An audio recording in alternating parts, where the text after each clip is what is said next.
everybody, and happy Thursday. It is I, your songwriting partner, your co-producer, and as always, your friend Joe Seeby. And happy Thursday, you guys. And Thursday is part 2 of our creative series. The first part being the ghostwriting class, and the second half, which is today, is the creative writing exercise that we like to call Picture This. What is Picture This? Picture This is when I give you an image, a photograph, a painting. Sometimes it's a comic strip, just pictures, no words though. And I give you a photograph of some kind or an artist painting, and you have to write a chorus based on the image that I give you. So that is what Picture This is. And a lot of people ask me, why do we do this? What's the reason for doing Picture This? Well, my reason is, I'm always looking for new ways of inspiration. And sometimes you don't always feel creative, but yet you have a certain amount of work that you have to do. So maybe you're lazy that day and you don't feel like doing any work. How do you get yourself inspired enough that you want to get excited about working on a project? So this is one of those little, I call it a Jedi mind trick that I use on myself to get myself in the mood to write something and be creative and get my creative juices flowing. And, sometimes you can feel so tired or lazy, or you just want to, sit on the couch and eat Pop-Tarts and watch cartoons or whatever, and you don't really feel like getting to work. And I understand that because I have days like that myself when I don't feel creative and I feel lazy and my mind's on automatic pilot and I just want to kind of space out. But then sometimes I have a session to write with people from, 6 o'clock to 11:30 at night.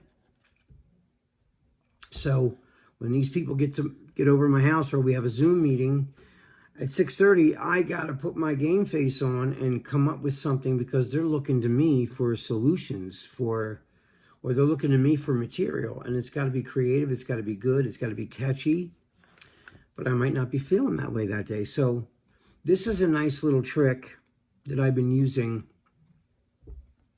over time to help me kind of get in that mind state, get in that mental state to get ready to be creative. And, there's things all around us. If we find it in the right way, everything around us can be an inspiration. I was just talking to somebody about this today, and I've written songs in the past, not eavesdropping, but like hearing a conversation a couple tables away. And their conversation was just so clear. I wasn't trying to listen to it, but I couldn't help but hear it.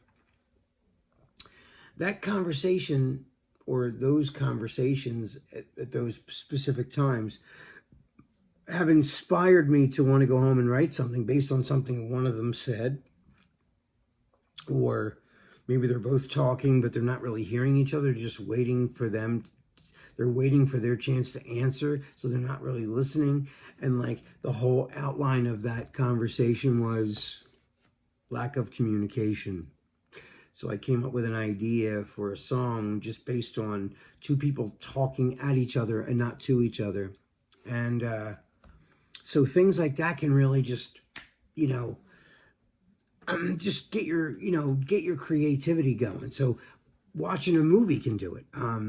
Watching TV, listening to other songs, listening to other music. If you have friends that are musicians, getting together with them and trying to write as a team with other people.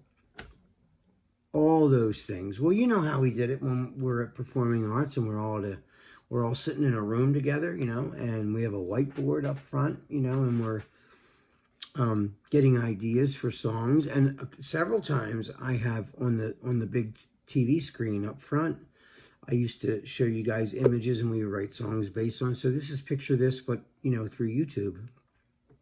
where we used to do it, live in a classroom or in the studio, recording studios. And now we're doing it, via Zoom. And so, this is a great exercise for you to just open your mind and really go inside here, stare at that picture, stare into it until you daydream.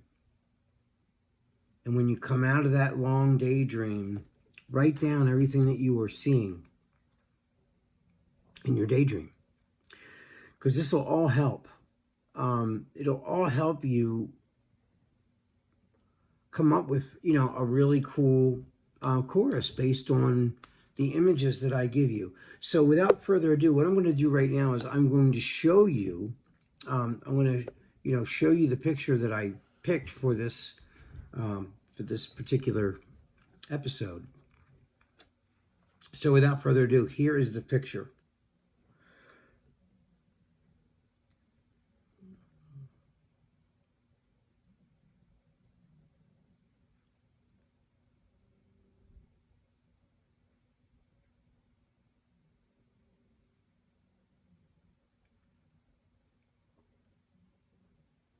All right, and we're back. So you see the photograph. It's a woman sitting down next to a tree. You can't see her face because her hair's in the way. She doesn't look super happy. And then there's a man's arm offering her what looks like a yellow rose, maybe? Some sort of a flower as a token of, I guess, to say I'm sorry. So I don't know what you see in this picture, but and there are no rules. I say this every time, and I'm really being honest with you. The only rules to this exercise is that you're writing a chorus, obviously. So it has to rhyme. It has to tell a story. It has to make sense to the listener. That's it. Okay?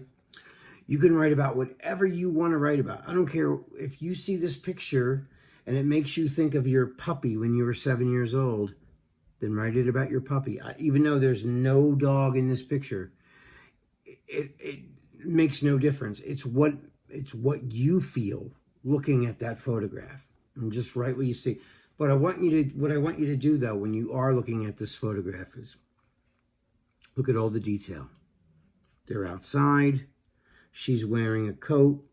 She's got her back resting on a tree. She's sitting down. She doesn't look happy, even though I can't see her face. The man is offering her a yellow flower. He's got a brown sleeve, a jacket on. So you're looking at all these things. I want you to write all those things down, I really want you to, before you even start worrying about rhyming or anything, just look at everything there. Write everything down. Red hair. The girl's got red hair. She's wearing it looks like a tweed gray jacket with black pants. Of course, they're outside. Looks like they're in a field of some sort. I want you to write whatever you feel. But like I said, it's got to rhyme, it's got to tell a story, and it's got to make sense, okay? And this is an exercise that I want you to do in a room by yourself with the door shut. I don't want you multitasking. I don't want you filing your tax returns while you're doing this.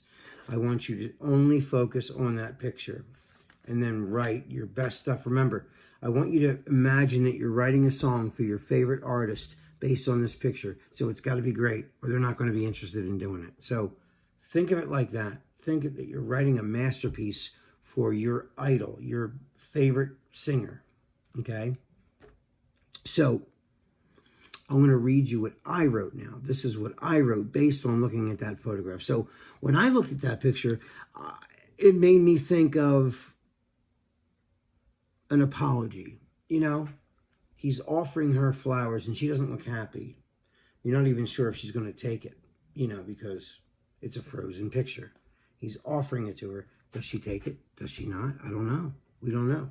We don't know what happens after this picture was taken or right before it. We can only go by what we're looking at right now, okay? So of course, you know, I let my imagination go wild. So I start imagining the whole scene to the story. And, you know, this is a couple, this is what I came up with. This is a couple that lives together. And, you know, people get very comfortable together and they start to take advantage of one another or take each other for granted. That's what I wanted to say. So I wrote it based on that kind of story, you know. So what I said, I've said things that I regret lately. I'm sorry, sorry, sorry. Took you and love for granted. Made mistakes. I know that you blame me. Sorry, sorry, sorry. Took you and love for granted. Here we are, just the two of us, hoping that pain didn't ruin us. I've said things that I regret lately. I'm sorry, sorry, sorry. Took you and love for granted. Sorry, sorry, sorry. Took you and love for granted. So that's what I wrote, okay? And, you know, sometimes we hurt people that we love and we weren't even aware of it. You know, it wasn't our intention to hurt that person. But sometimes people feel they don't feel well. And so this was my observation to this picture. So guys, that is all the time we have. I'm sorry about that, but that's all the time. I can't wait to see what you write based on this picture. So, and I've been loving everything that you guys have been sending me. So you guys just keep up the good work. You guys are amazing. Just killing it every week, man. All the texts and emails I get with these words and these lyrics you guys write for these pictures, I'm just so impressed with everybody's work. All right, guys, that is all the time that we have. I love you guys. Be safe. This is your songwriting partner, your co-producer, and as always, your friend, Joe Sebi. Have a great night, and tomorrow night, I'm going to create a melody for these lyrics that I just wrote. All right, guys, sleep well. I love you all, and be safe. I'll see you tomorrow. Peace.